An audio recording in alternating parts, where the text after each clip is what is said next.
On a previous video I mentioned about sometimes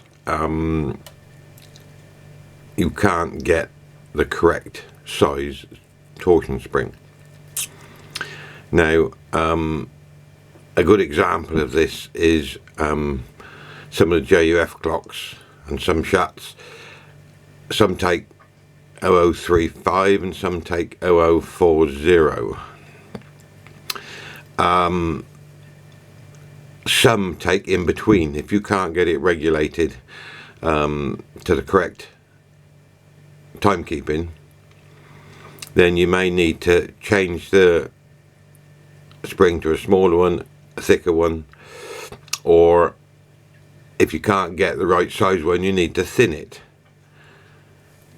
It might sound a bit silly having to thin a spring, but it's the only way you can get them to keep good time, because they are notorious for not being very good timekeepers, but majority of them can be set to within a minute a week, which back in the days when they were produced was about the best at most clocks, unless you had a regulator clock. What I do is I take the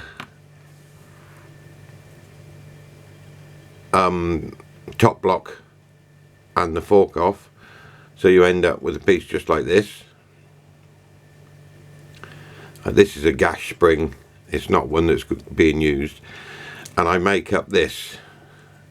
Now all it is two lollipop sticks, or if you're in America I think you call them popsicle sticks, and on one side it's got 1200 wet and dry, and on the other side it's got 2000 wet and dry.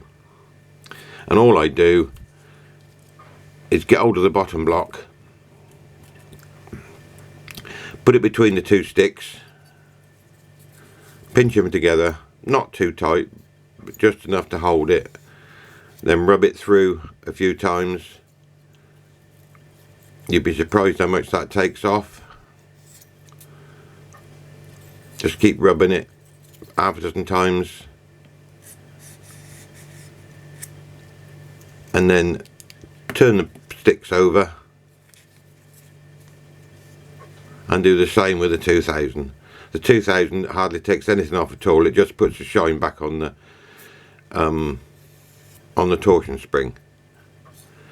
But be careful how much you do it, because once you've taken it off you cannot put it back on again. That's all I do. Then I put the top block and the fork on.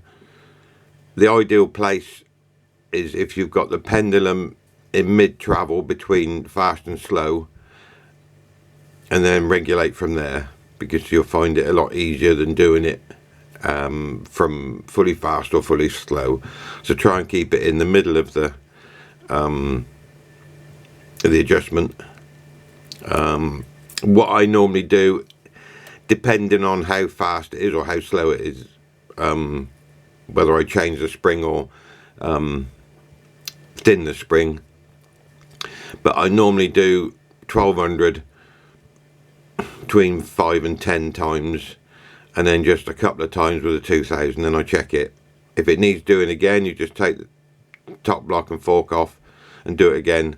Some people do it the other way round, but the most important part is from the top block to the fork. The bit in between is the bit that does all the work, so that's why I do it that way round. So it doesn't matter about the bit right down the bottom here so much, it's the bit between the fork and the top block. I hope that's helpful. If you want to see more about the idiosyncrasies of anniversary clocks, then please subscribe. Thank you.